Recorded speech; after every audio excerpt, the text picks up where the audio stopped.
Columbo est à peine enterré que Fred Silverman, président de la NBC à l'époque, a la brillante envie de donner le feu vert à la création de Richard Alan Simons, producteur dans les 2 dernières années de Columbo, et cette idée c'est... Madame Columbo. Oui, Madame Columbo. Est-ce que ça sonne pas comme une idée de merde rien qu'au titre? Richard Levinson, William Link et Peter Falk sont contre, mais en 1979, la série arrivera bien à l'antenne avec un pilote. Alors on n'est pas forcément à l'abri d'une bonne surprise, on semble bien être dans Columbo dans le pilote de cette série. Même caractère jaune, Los Angeles, encore heureux me direz-vous, la 403 qui semble encore plus déglinguée que d'habitude, le chien, et après une intro kitsch à souhait...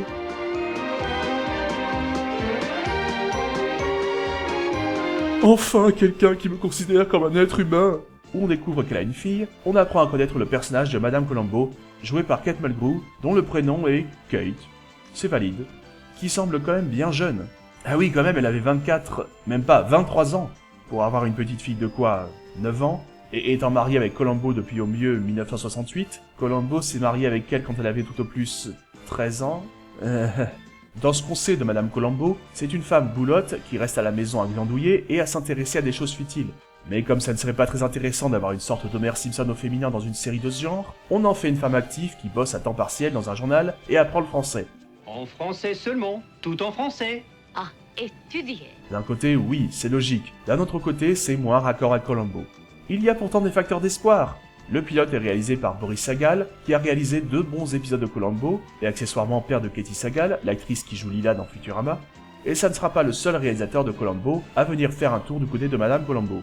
Et surtout, on retrouve comme méchant Robert Culp. J'ai échoué 3 fois avec son mari, je vais essayer de voir si je ne peux pas gagner contre sa femme. Ah, ça fait plaisir. En fait, la femme de Robert Culp dans cet épisode, c'est plutôt ainsi que j'imaginais Madame Columbo, vu l'âge qu'elle est censée avoir, et qu'elle semble plus casanière. Voyons, on va quand même pas avoir une héroïne grassouillette, hein. Voyons, ça serait pas propre. Culp qui engage quelqu'un pour tuer sa femme, quand, pour diverses raisons que je vous passe, Madame Columbo entend certains détails sur le meurtre au téléphone. Mais, fidèle spectateur, peut-être te demanderas-tu, mais il est censé être où Columbo? Eh bien, il est censé être en voyage à Londres, et on l'aura au téléphone sans l'entendre. En passant, pour un flic mal payé, notez que sa baraque n'est pas si mal, surtout à Los Angeles, je suppose que ce n'est pas la ville meilleur marché qui soit. Bon, vous me direz, à force de ne rien dépenser en vêtements et pour l'entretien de sa voiture... Et donc, après avoir été par hasard indirectement témoin du meurtre assez différent de la série Columbo, plus long et, oserais-je dire, érotique, Madame Columbo va essayer de convaincre la police et... Attends, mais ça me fait penser à... Oh mon dieu, non. Non, pitié. Non, pitié, non. Remarque, Arabesque a été créé par Link et Levinson. Enfin bon. Tiens, le sergent Wilson, vu dans 2 épisodes de Columbo. Au moins, on garde les personnages de... Sergeant Norris. Ah non, il n'a pas le même nom. Ça aurait été si compliqué, franchement. Elle lui expose la situation, mais il est sceptique. Pourtant, dans le reste de l'épisode, elle montre plusieurs fois des raisonnements dignes de son mari, en pointant des détails que la police a loupés. À l'instar du meurtre au départ, on règle l'affaire assez différemment d'un épisode de Columbo, dans une ambiance beaucoup plus sombre et thriller, avec davantage de violence. Et on finit l'épisode par...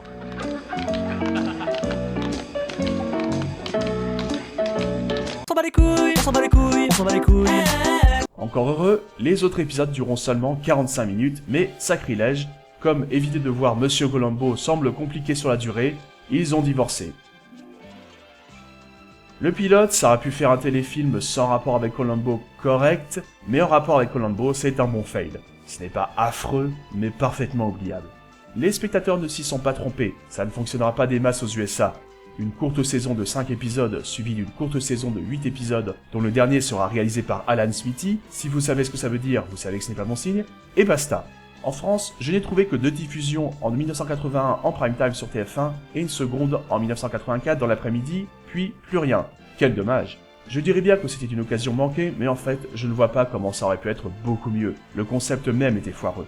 En fait, je pense que quitte à faire un spin-off, le sergent Wilson était une meilleure idée. Il a débuté avec Columbo, et lors de sa 2e enquête avec lui, toujours moins doué que ce dernier, il était quand même plus actif. Et de plus, le rapport avec Columbo était assez éloigné pour ne pas que la série soit restreinte par la série originale. De son côté, dans ces années 80, Peter Falk joue au cinéma et enchaîne les rôles avec de grands cinéastes. Il retrouve son ami John Cassavetes dans Big Trouble, il joue dans Happy New Year de John G. Avildsen, on peut donc dire que Peter Falk a joué dans un film dans lequel apparaît Claude Lelouch. Oui. Mais surtout, il a une doublette magique en 1987. Pour Rob Reiner, il joue le rôle du grand-père dans un film culte pour toute une génération, Princess Bride. Il joue aussi son propre rôle dans Les Ailes du désir de Wim Wenders. Un film contemplatif qui me laisse partager, mais dont quelques scènes sont vraiment fascinantes, avec une esthétique qui rend hommage à l'expressionnisme allemand, et qui met particulièrement en valeur le Berlin de l'époque, qui a une musique envoûtante et où Falk met en avant son amour de l'art. Ma scène favorite du film étant un de ces passages, justement.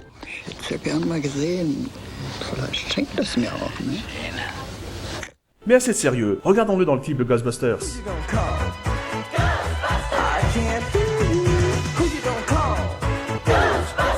Mais au moment de sortie de ces films, cela fait déjà quelques mois qu'on parle du retour de Columbo. On y vient, Madame Boissier. Non, du vrai retour de Columbo. Fin 1986, les rumeurs en feront déjà état. Peter Falk aurait signé pour 4 nouveaux épisodes, 8 ans après la fin de la série. Son salaire est passé pour l'occasion à 600 000 $ par épisode. Il semble finalement avoir accepté le fait qu'il sera toujours Columbo. Peter Falk a les tournages au cinéma avant, mais le travail est commencé en 1987. Mais patatras, début 1988, la Writers Guild of America se met en grève. Vous vous souvenez sans doute de leur grève de 2007 et 2008, qui a bien mis à mal certaines séries. J'en avais d'ailleurs parlé dans un parlant Simpson. Et elle va tout de même durer 5 mois.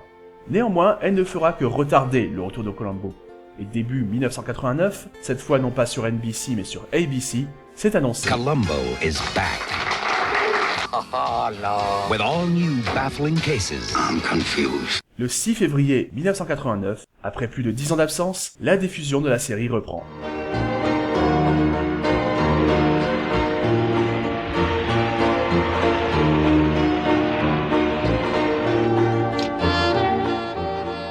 On sent que cette petite intro est sous le signe du retour de Columbo.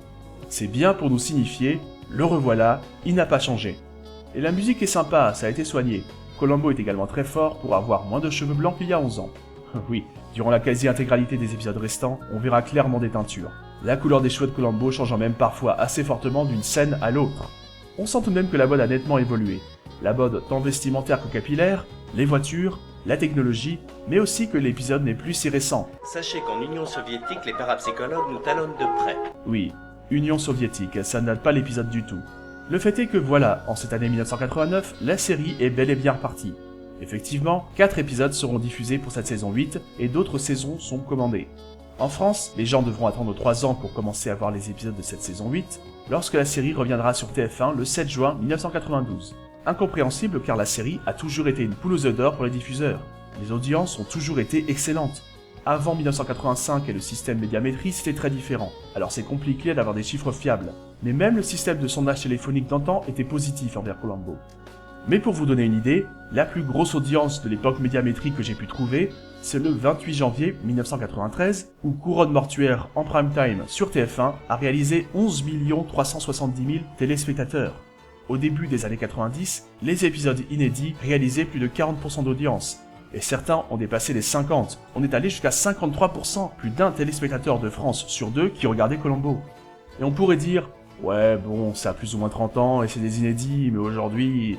Eh bien non, ça ne se limite pas à cette époque aux inédits. Le jour de la catastrophe à Furiani, le 5 mai 1992, TF1 a programmé en catastrophe une rediff de Columbo à la place, elle a réalisé une audience de pratiquement 8 millions avec ça, battant la première de Tintin de Ellipse avec près de 2 millions d'avance, en passant. Certes, à la fin des années 90, l'audience en millions et la part de marché ont légèrement baissé pour les primes de TF1. Mais cela s'explique aussi par la plus grande concurrence, des petites chaînes ont monté comme elle l'annonçait elle-même, et le câble et le satellite sont passés par là. Mais même une rediff de Columbo joue encore dans la cour des grands, avec des chiffres de l'ordre de 6 à 8 millions de téléspectateurs. En 2004, Columbo jouait les pompiers de service face à Ça se discute. L'émission de Jean-Luc Delarue faisait de très bons scores d'audience, mais quand Columbo était en face, il réalisait des scores pratiquement égaux. Moi-même, je me souviens avoir été plus d'une fois devant ma télé, du côté Columbo, à l'époque. L'année suivante, le 22 décembre, la diffusion française du dernier épisode réalisera le score énorme de 9,63 millions. Et là, la TNT existait. Et on peut encore se rapprocher, hein. Ces dernières années, TF1 a repassé la série à 2 chaînes de son groupe, TV Braze et TMC. Eh bien, c'est souvent grâce à Columbo qu'ils font leur meilleur score. Ils ont été très souvent leaders de la TNT grâce à lui, dépassant allègrement la barre du million de spectateurs. Et la part de marché chez les jeunes est plutôt élevée. Il n'y a pas que Mamie Georgette qui regarde. À faire comme les Simpsons dans le groupe M6, à multiplier les rediffs ces derniers temps, encore l'autre jour je voyais 3 épisodes de rang dans l'après-midi, on peut se demander s'ils ne vont pas finir par tuer la poule aux œufs d'or. Mais pour l'instant, nul signe de franche érosion. Aux États-Unis aussi, dans l'ensemble, dans ce début de deuxième époque, ça marche toujours. Même une fois l'effet retour passé, les 6 ans suivant le retour de la série, plusieurs épisodes sont produits chaque année. Le 15 décembre 1991, Meurtre Champagne a été la 54e meilleure audience de l'année aux États-Unis. Alors 54e, comme ça ne semble pas si génial, mais quand on pense au nombre de programmes diffusés chaque année, c'est pas mal du tout en fait. Avec ces nouveaux épisodes, Columbo touche une nouvelle génération et atteint des sommets de notoriété. Dans les petits hommages, on a même vu apparaître en personnage récurrent dans Un rue Sésame, un mouton nommé Columbo en 1992. Bon par contre, désolé, je ne m'attarderai pas sur l'hommage de la croisière Folle Amour chez nous. Oui, frappé en plein cœur. De face. Oui, pas joli tout ça. Où sont les autres cadavres? Malheureusement, on va attaquer la partie moins amusante, car cette deuxième époque est beaucoup plus inégale. Et justement, voilà le moment lose! Je vous ai préparé un petit flop 5 personnel des épisodes. 5ème place. Requiem pour une star. C'est dommage, parce que question casting, avec Anne Baxter, Mel Ferrer, Kevin McCarthy, il y avait un sacré potentiel. Anne Baxter qui a des faux airs de Gina Rowland sous certains angles, dis donc. Le fait que la formule classique d'un Columbo change pour la première fois avec un vrai doute sur les motivations du tueur et sur la victime visée, ce n'est pas en soi un problème, ni quelques passages visuellement douteux. Oh oui, on y croit que c'est un vieux film. Je vous avouerai plus simplement que, au risque de choquer certains autres puristes, je m'ennuie prodigieusement dans cet épisode. Désolé. 4ème place. Il y a toujours un truc. Le premier épisode de la deuxième époque. Je suis navré de le mettre ici car la quasi-intégralité de l'épisode est bon. Dans cet épisode, le meurtrier a tué sa victime à l'aide d'une guillotine dont on se sert pour des spectacles de magie. Il y a un côté normal pour quand on coupe un truc pour la démonstration, et un côté sécurité quand le partenaire du magicien s'y place. Leo Penn, réalisateur du dernier épisode de la première époque qui revient pour une dernière, livre ici une ambiance très film noir. Je vous en parlais tout à l'heure, l'introduction de Columbo et le thème principal de l'épisode sont bons. Le casting aussi, pas de gens très connus, mais des comédiens bien castés, entre autres Anthony Zerbe, qui a toujours très bien joué les types antipathiques, comme dans Permis de tuer la même année. Le problème, c'est la fin, que je vais devoir spoiler. Sautez à ce timer si vous ne voulez pas la connaître. Columbo est à 2 doigts de faire tomber le meurtrier, il trouve un prétexte pour se mettre dans la guillotine et demande au meurtrier de l'actionner. Le meurtrier ne met pas la guillotine côté sécurité pour se débarrasser de Columbo. Sauf que ce dernier avait inversé les côtés. La tentative de meurtre envers Columbo signant donc la défaite du meurtrier. Donc oui, pour résoudre son enquête, Columbo a pris le pari que l'autre essaierait de le tuer et a été jusqu'à risquer de se faire vraiment guillotiner pour ça. Paradoxalement, si l'autre n'avait pas essayé de le tuer, Columbo serait mort. Mais bien sûr. Et... non. Je me souviens, j'ai découvert cet épisode vers 13 ans, et déjà à l'époque je m'étais dit, ouais, c'est ça. La fin est tellement invraisemblable qu'elle gâche un épisode vraiment pas mal jusque-là, dommage. De la subtilité s'est perdue avec la deuxième époque, j'en serais toujours persuadé. 3ème place. La montre témoin. Voilà, là on entre dans les épisodes qui craignent vraiment dans l'ensemble. Mais bon, celui-ci, je vous en ai déjà parlé tout à l'heure, je ne vais pas revenir dessus longuement. C'est longué, c'est trop étrange, pas très bien écrit, parfois ridicule, le pire épisode de la première époque. 2ème place. À chacun son heure. En VO, No Time to Die. Attendez. Cet épisode change énormément la formule. Ici, la nièce par alliance de Columbo se fait enlever le jour de son mariage, et l'épisode se déroulant sur une période de moins de 24 heures sera sa recherche. Elle n'est pas là, elle a dû se rendre à Chicago pour rester avec sa mère. Elle est tombée, s'est cassé la hanche. Oh la malheureuse. Elle s'amusait bien car elle commençait à apprendre à faire du skateboard. Ce n'est pas pour ça que je n'aime pas l'épisode, mais vraiment, qui a eu cette idée de gag? Je ne parviens pas à définir si c'est du génie ou si c'est trop absurde. Mais le problème ici est le changement total de formule vraiment trop éloigné des standards de la série. Là encore, je vais vous spoiler la fin, mais franchement, on s'en fout. Elle a été enlevée par un dingue qui ne reconnaît pas son mariage et veut se marier avec elle, Columbo enquêtant pour la retrouver. Déjà, j'aime bien comme l'épisode semble essayer de faire un suspense. Mon Dieu, est-ce qu'ils vont arriver au moment où elle pourrait être contrainte de dire oui, comme si ça avait une quelconque conséquence en soi.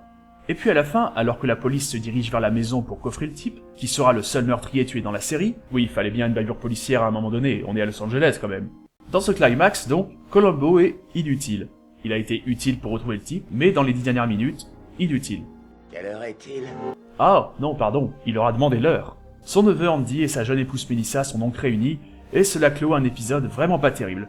Je vous ai surtout parlé de la fin, mais l'ensemble l'est, hein. Si ça n'avait pas été un Columbo, ça aurait tout juste pu faire un téléfilm correct.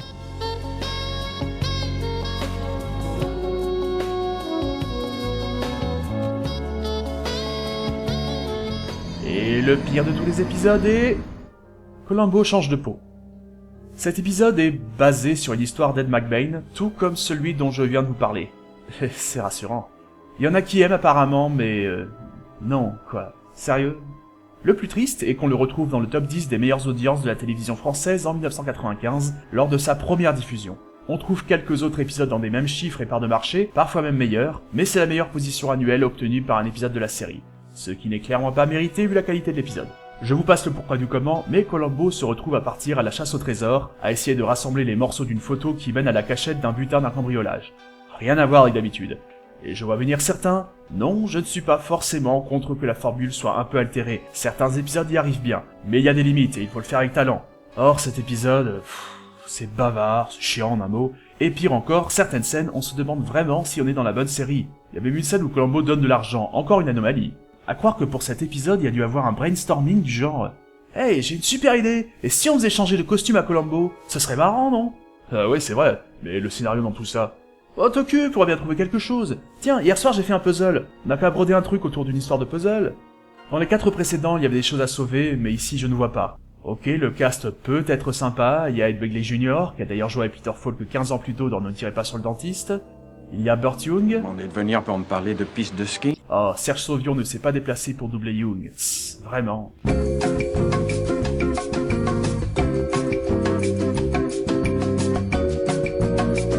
Il y a à nouveau Shira Daniz, mais ça ne suffit pas. Bon allez, histoire de trouver un bon point, il y a ce plan très sexy. Bon allez, en me forçant un peu, si je dois lui trouver un bon point, plaisanterie mise à part, il y a une scène un peu plus colombienne vers la fin, pour laquelle j'ai eu un brin d'intérêt. Mais entre les longueurs, les codes de la série foulés aux pieds, l'histoire peu passionnante et le comportement parfois lunaire de Columbo, au moins le rythme d'À chacun son heure était décent, et la montre témoin avait une ou deux bonnes intentions. Mais cet épisode, fuyez. Malgré tout, je dois vous dire que si je devais faire un flop 10, les 2-3 derniers seraient présents presque par défaut, parce qu'il faut remplir. Il n'y a pas tant d'épisodes que je considère comme ratés, mais j'ai quand même des problèmes avec certaines fins de la deuxième époque donc. Prenons Ombre et Lumière, un épisode plutôt sympa, bourré de références cinématographiques où Columbo a pas mal de chance, et qui est le premier où j'ai eu l'impression de voir autant de placements produits, mais bon, plutôt sympa quand même. Mais la fin, je résume en gros, le meurtrier est au restaurant, sa secrétaire a deviné ce qu'il avait fait et comment il a fait, elle fait semblant de le faire chanter, mais c'est un piège tendu par Columbo. Il se trouve que des policiers de la brigade criminelle habillés en employés les espionnaient pour servir de témoins. Jusqu'ici, soit. Mais au lieu de le cueillir tout de suite en sortant du resto, non, on laisse le tueur revenir au studio de cinéma où il travaille, et là, un type éclaire une scène et met une musique de cirque comme si Columbo était un monsieur loyal, Columbo qui présente toute la troupe qui a servi à cette petite scène. Donc ils ont dû soit revenir inutilement et se rhabiller dans leur costume pour l'occasion, soit rester dedans des heures à attendre dans la pièce à côté juste pour que Columbo fasse son numéro. Ils n'ont vraiment rien d'autre à foutre de leur journée à la brigade criminelle de Los Angeles. Et il y en a une que le meurtrier connaît, elle est brune aux cheveux longs et retire une perruque brune aux cheveux longs. Meilleur déguisement ever! Bon, si le coup de la guillotine ne m'a pas entièrement gâché l'épisode, alors ce moment-là non plus, mais... ouf.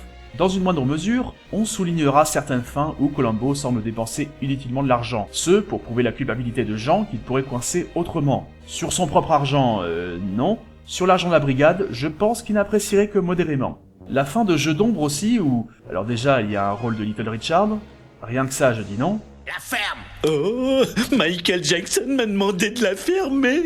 Mais surtout, un homme y a tué sa femme, et à la fin, on nous dévoile qu'il a une complice. Le problème, c'est que l'épisode plus tôt nous a montré clairement qu'elle n'a appris le meurtre qu'après coup. Mais la fin la plus épiquement stupide de Columbo sera dans l'enterrement de Madame Columbo que j'ai failli mettre dans le flop 5. Un autre épisode qui change la formule.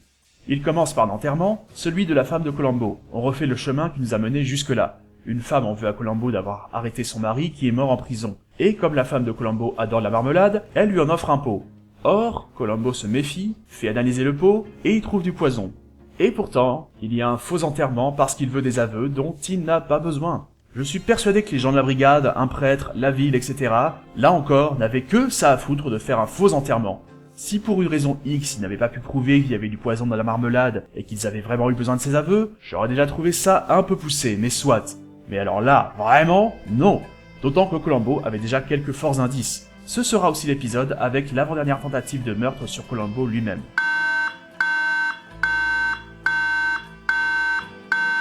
Ajoutons que s'il y a toujours eu des touches d'humour concernant le personnage de Columbo, en cette deuxième époque, on va parfois un peu trop loin, ça fait plus forcé, moins subtil, moins un policier un peu gauche et plus en mode papy fait le clown.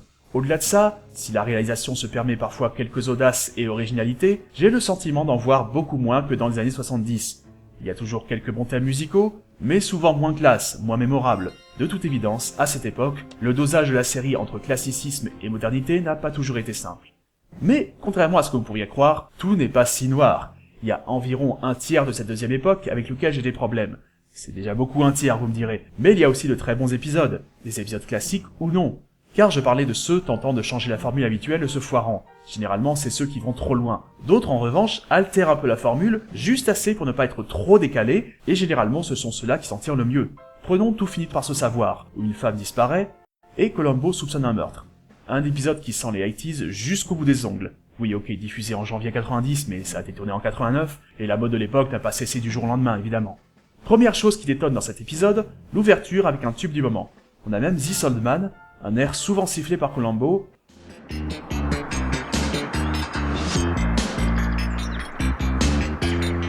En version basse, ils se sont lâchés. Et une petite erreur rigolote dans le fond, on aperçoit Columbo brièvement bien avant le début de l'affaire. Bref, dans cet épisode style années 80 où vous noterez le dernier portable à la mode, ça joue avec les codes de la série sans les dénaturer et avec du twist. C'est un des rares épisodes où on se jouera en partie de Columbo en l'aiguillant sur de faux indices. Ce qui est d'autant plus intéressant, c'est l'ironie de la chose. Il fallait un bon enquêteur pour qu'il se fasse piéger par ces faux indices pas forcément évidents à repérer. Un comble. Il y a aussi Meurtre en deux temps, qui a plusieurs rebondissements que je ne dévoilerai pas, ou Criminologie appliquée, où deux étudiants tuent leur professeur, on sait pourquoi, mais on ne sait pas comment. Chose rare, voire unique d'ailleurs en fin d'épisode, Columbo sait comment mais pas pourquoi. Car oui, le soir du meurtre, Columbo était présent pour donner un cours de criminologie. Oh super, on va pouvoir voir qu'un vrai flic de terrain ressemble à un clochard. Les deux étudiants qui sont de la haute pensent pouvoir se jouer de lui tant ils le sous-estiment vu son apparence et comme il a l'air candide. Mais rassurez-vous les jeunes, vous ne serez pas les premiers. Et commence donc un jeu de dupes entre eux et Columbo dont le flair reste intact. On notera aussi beaucoup de pubs pour les 500 bases d'Indianapolis comme par hasard diffusées par ABC à l'époque. Du côté guest de la deuxième époque, on a toujours du bon. Même dans leur propre rôle, outre le petit Richard, oui, ils ont traduit Little Richard en VF, bref. Dans quoi vous avez joué, monsieur? Dans une série télévisée, Ma sorcière. Ma sorcière bien-aimée, Et voilà. c'est ça. Et vous étiez très bien, monsieur. Bravo! Vous étiez le deuxième meilleur acteur jouant Jean-Pierre dans Ma sorcière bien-aimée. On appréciera le retour de comédiens de la première époque, comme George Hamilton, à nouveau dans le rôle d'un tueur dans un épisode. C'est drôle, certains comédiens de la première époque sont revenus dans la seconde, mais ils n'ont pourtant pas pensé au retour d'un ancien meurtrier. Assez de temps se serait écoulé pour qu'il ait été libéré. Pas forcément dans le rôle du coupable cette fois, laisser planer une ambiguïté comme ils l'ont fait parfois à cette époque. Ça ne s'est pas fait, ça aurait pu être un changement intéressant. Patrick McGowan est bien sûr toujours de la partie, pour plusieurs épisodes. Comme dans le très sympathique Votez pour moi, un autre épisode politique où McGowan, en conseiller d'un gouverneur, fait tout pour protéger son candidat à l'élection présidentielle des scandales, quitte à aller jusqu'à tuer. Deuxième époque bien sûr, mais là encore, on sent avec la preuve finale que je ne vous spoilerai pas, que ça a un petit peu d'âge, car c'était avant la généralisation des preuves ADN. Du côté des mobiles, c'est du classique. La vengeance, la réputation, l'argent et le passionnel, ce sont sans doute les grands quatre de la série. Côté passionnel, peut-être parce que les meurtriers ont un look... Columbo semble être devenu un véritable séducteur. Il est mignon. Il a du charme. Excusez-moi, on parle bien de Columbo là. Aucune envie de connaître ta nièce. Que Marie est belle. Elle a 58 ans. 58 ans, bah elle est plus jeune que Columbo, hein. Malgré le fait qu'il ne parle la langue romantique qu'à l'italien que quand ça l'arrange. Io sono Tenente Colombo e mi fa piacere di conoscere. Vous ne parlez pas italien? Malgré mon nom, pas un mot. Et justement, selon moi, le meilleur épisode de la deuxième époque est le meurtre de visage, et il a la séduction en centre de son intrigue. L'unique épisode où Peter Falk est crédité en tant que scénariste. Eh bien joli coup Peter. Dans cet épisode, une mère et sa fille se débarrassent d'un homme. On ne connaît pas leur raison. Déjà, beaucoup d'entre vous l'auront sans doute reconnu, oui, Faye Dunaway joue la mère. Cela aurait pu être un double beaucoup si Isabelle Huppert avait joué la fille de Dunaway comme le souhaitait Peter Falk. Certes, il y a peu d'écart d'âge entre les deux actrices pour ça, mais ça aurait pu passer. En tout cas, avoir Faye Dunaway en tueuse est clairement un gros plus pour l'épisode. Elle a d'ailleurs reçu un Emmy pour sa prestation et a été nommée aux Golden Globes. Falk aussi a été nommé une 9e et dernière fois pour les Golden Globes dans cet épisode, et une 10e fois pour les Emmy. Et justement, Columbo reste Columbo, et qu'il remarque toujours aussi bien les petits détails qui clochent reste un indispensable. C'est un épisode troublant, mais indéniablement réussi, qui introduit une nouvelle donnée jusqu'ici non exploitée dans la série, à part quelques timides escarmouches dans Meurtre Parfait, la meurtrière draguant Columbo. Faut admettre que les techniques de ce dernier sont parfaitement rodées pour ça. Ça me fait transpirer. Après, ma chemise est trempée, vous voyez. Mais le pire, c'est les pieds. Si j'ai toujours les pieds humides, ça doit venir de là. Je sais, mesdames, vous êtes tout émoustillés, mais contrôlez-vous, je vous en prie. Bref, très bon épisode avec de plus une fin très rare. Cet épisode est le dernier de 1993. 1994 sur la dernière année où 2 épisodes seront diffusés. Et on a eu le meilleur comme le pire.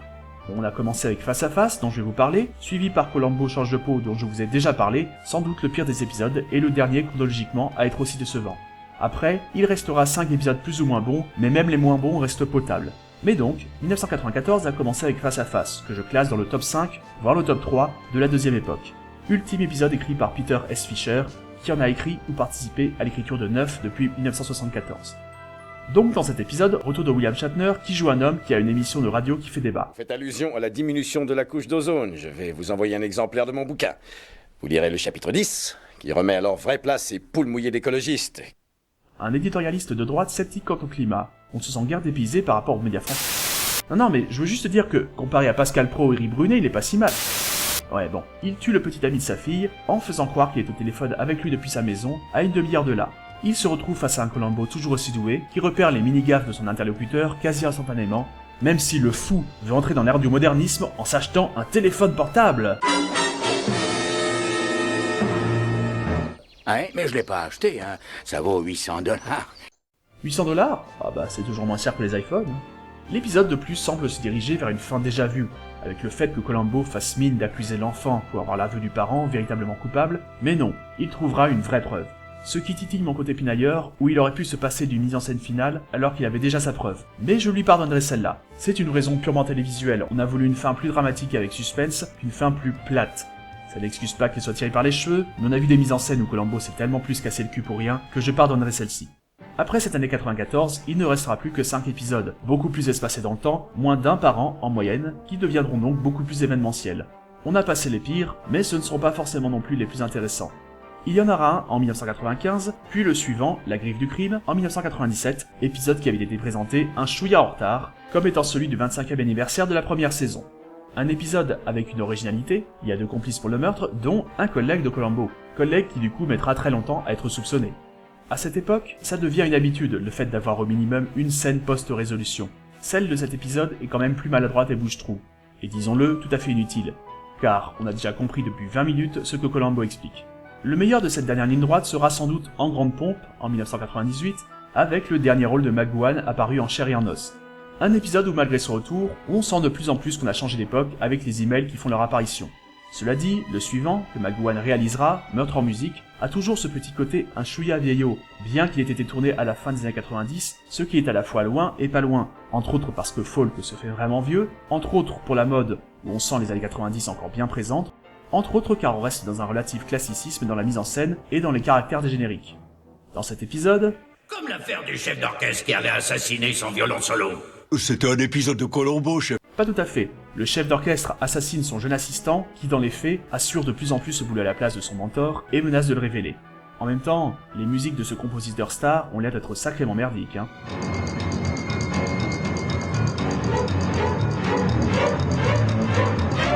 C'est comme l'enfant attardé de la musique de Psychose et des Dents de la Mer. Mais si cet épisode est juste passable, c'est aussi parce que certains moments sont trop étirés et que la preuve claire et nette de la culpabilité du meurtrier à la fin semble manquer. Mais si cet épisode paraîtra déjà un poil dépassé lors de sa diffusion américaine, c'est parce qu'après avoir prévu sa diffusion 2 fois et finalement déprogrammé, ABC le diffusera seulement en mars 2001, 2 ans et demi après le tournage. Moyennant quoi, en Belgique, en Suisse, en France, on l'aura avant les États-Unis à la télé. Lors de la diffusion de cet épisode aux USA, Peter Falk va sur ses 74 ans. Donc bon, vu le temps écoulé depuis le tournage du dernier épisode, on pourrait croire que la retraite a sonné. Et pourtant, un dernier épisode va être tourné. En 2002 est tournée la dernière enquête du lieutenant, Columbo mène la danse, Peter Falk fêtant ses 75 ans vers la fin du tournage. L'épisode est diffusé en janvier 2003. Il y a donc quasiment 35 ans entre la première et dernière enquête de Columbo. J'ai remarqué que, même si aujourd'hui 2003 commence à être un peu loin, ça surprend tout de même pas mal de gens quand ils apprennent que la série a duré jusque-là. Et cet épisode, bah franchement ça passe, je le préfère au précédent, mais jugez l'ouverture.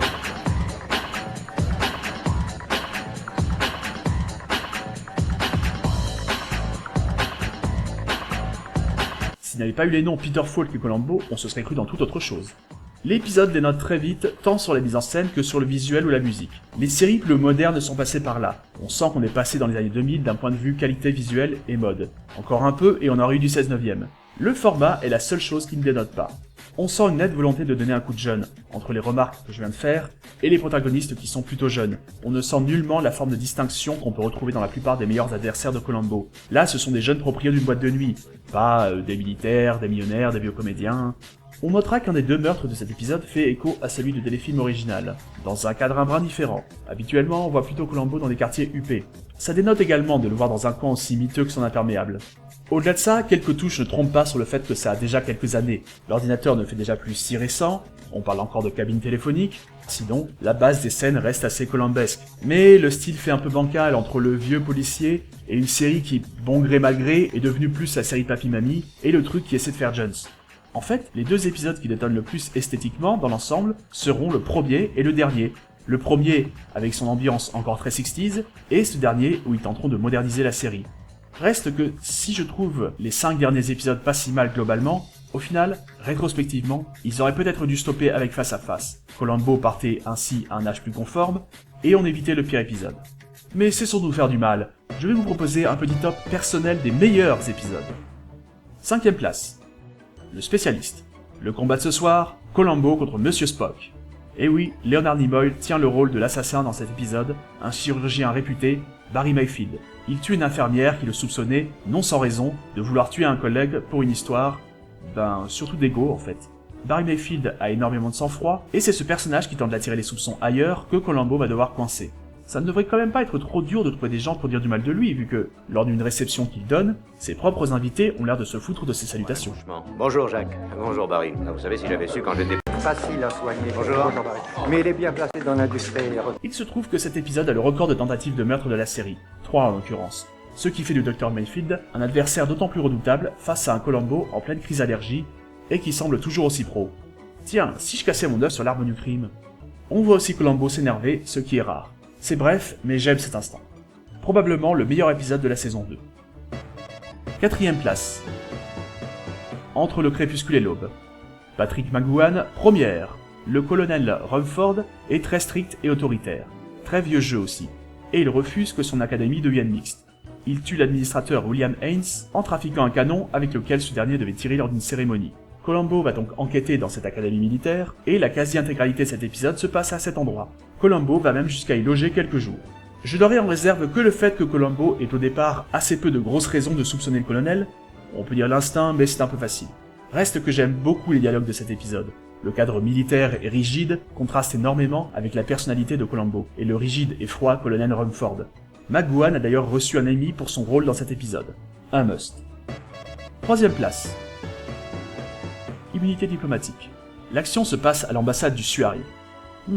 Étrange. Je cherche le Suari dans mon atlas, je ne trouve pas. Ça ne peut vouloir dire qu'une chose. Cet atlas n'est pas à jour. Un haut diplomate de cet état arabe imaginaire, Hassan Salah, organise le meurtre du chef de la sécurité. Bon, on passera sur le fait qu'il ne semble vraiment pas d'ethnie arabe, hein.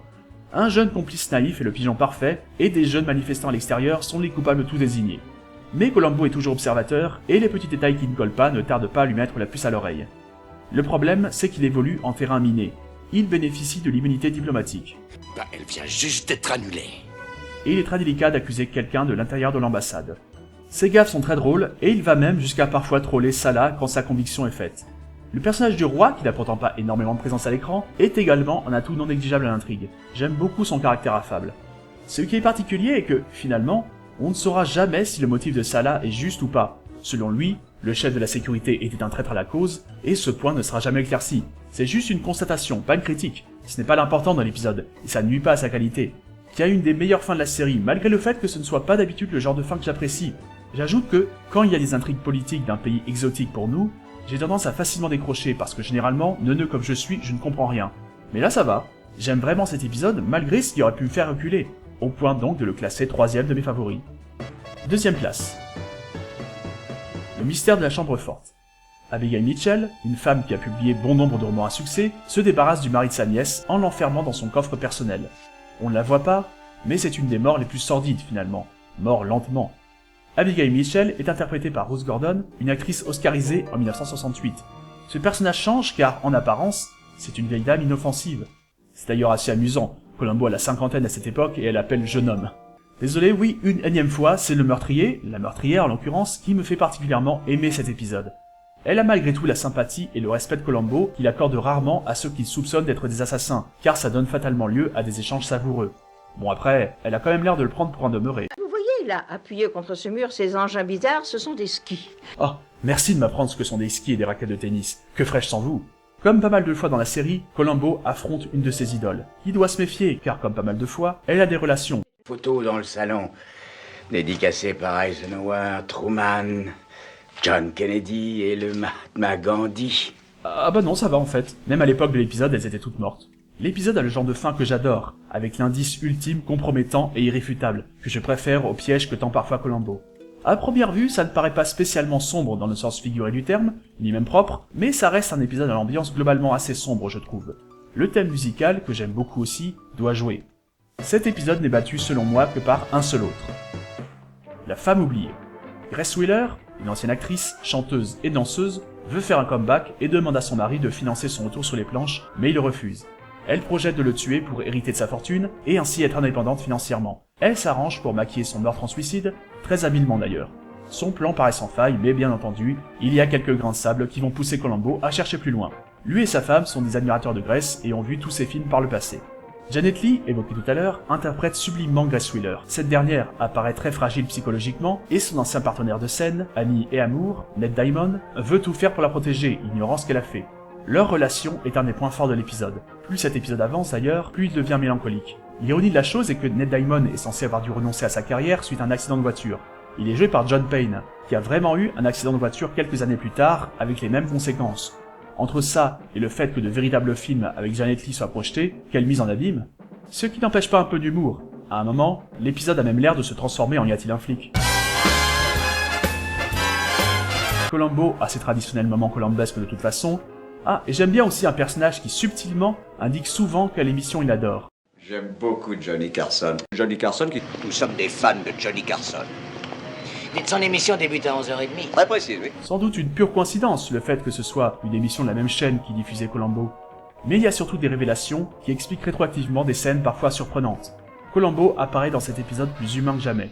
Les dernières minutes, et surtout l'avant-dernier plan, sont vraiment très forts. Cet épisode est un petit bijou.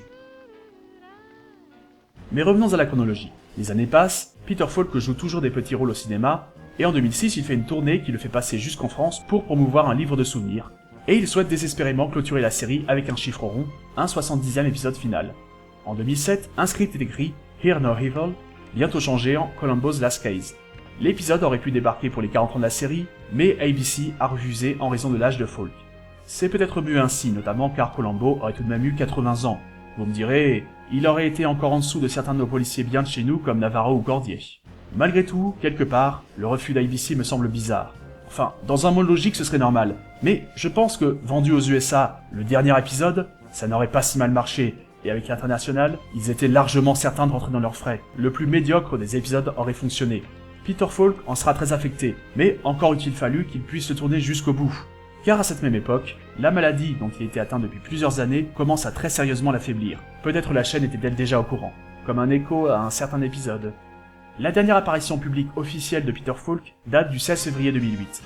Et en avril suivant, des photos sortent, le montrant lors d'une crise de démence, errant à Beverly Hills en hurlant et apostrophant les gens. Et tout le monde apprend alors qu'il est atteint de la maladie d'Alzheimer à un stade assez avancé. Je me souviens à l'époque m'être posé la question sur la pertinence de publier ces photos que je trouvais, et que je trouve toujours, vraiment voyeuristes et indignes. C'est pour ça que je les montrerai pas ici. Sa femme, Shira Danis, obtient bientôt la curatelle en 2009, Peter Falk n'étant plus capable de gérer ses affaires seul. Ce qui a créé une brouille entre Danis et la fille de Falk, encore largement commentée par les médias people. La même année sort dans l'anonymat son dernier film, American Cowslip, film indépendant qui n'a apparemment même pas bénéficié d'une sortie DVD en Europe. Le 23 juin 2011, à 83 ans, Peter Falk meurt d'une pneumonie chez lui à Beverly Hills. Les médias du monde entier, les nôtres inclus, en font bien entendu leur gros titre. TF1 en profitera pour programmer en hommage le dernier épisode en prime time, le dimanche 26, qui réunira 5,5 millions de téléspectateurs, plus d'un quart du public français devant son écran ce soir-là. Depuis sa mort, on fait régulièrement hommage à Peter Falk. Ainsi, en 2013, Il obtient son étoile sur Hollywood Boulevard, malheureusement à titre posthume donc, on se demande pourquoi il ne l'a pas eu plus tôt.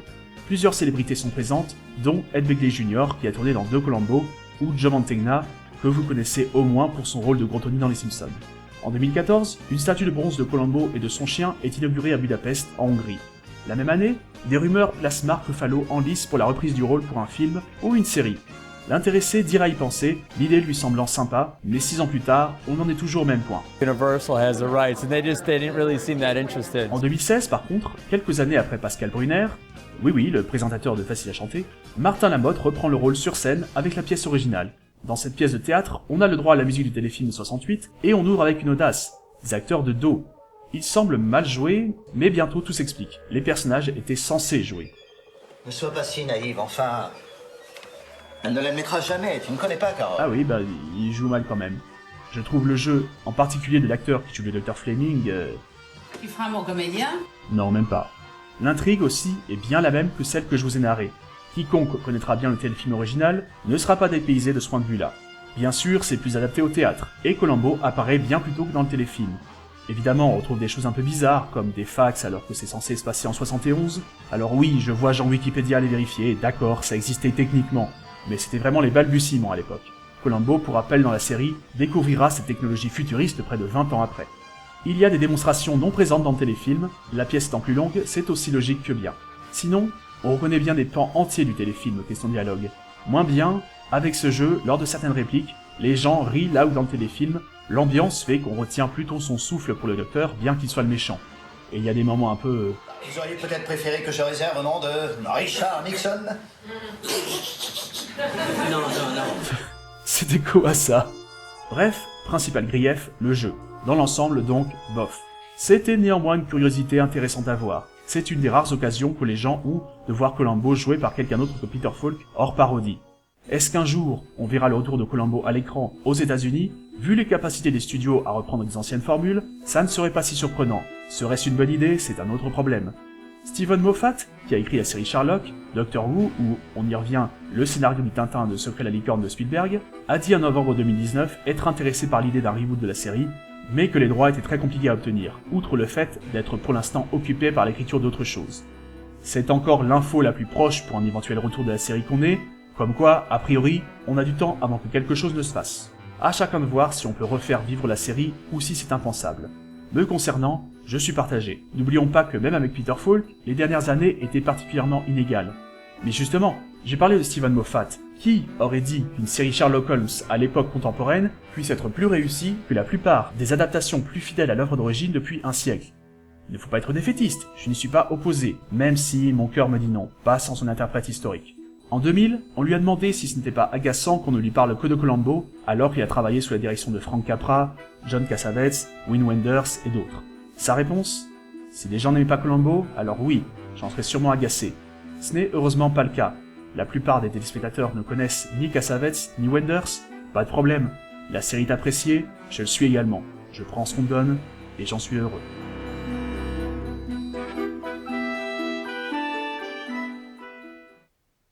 Et voilà, la vidéo est finie. J'espère vraiment que vous avez apprécié. Ça a été énormément de travail, mais à la fois très cool à faire. Et je vous donne rendez-vous pour une future vidéo. Salut tout le monde!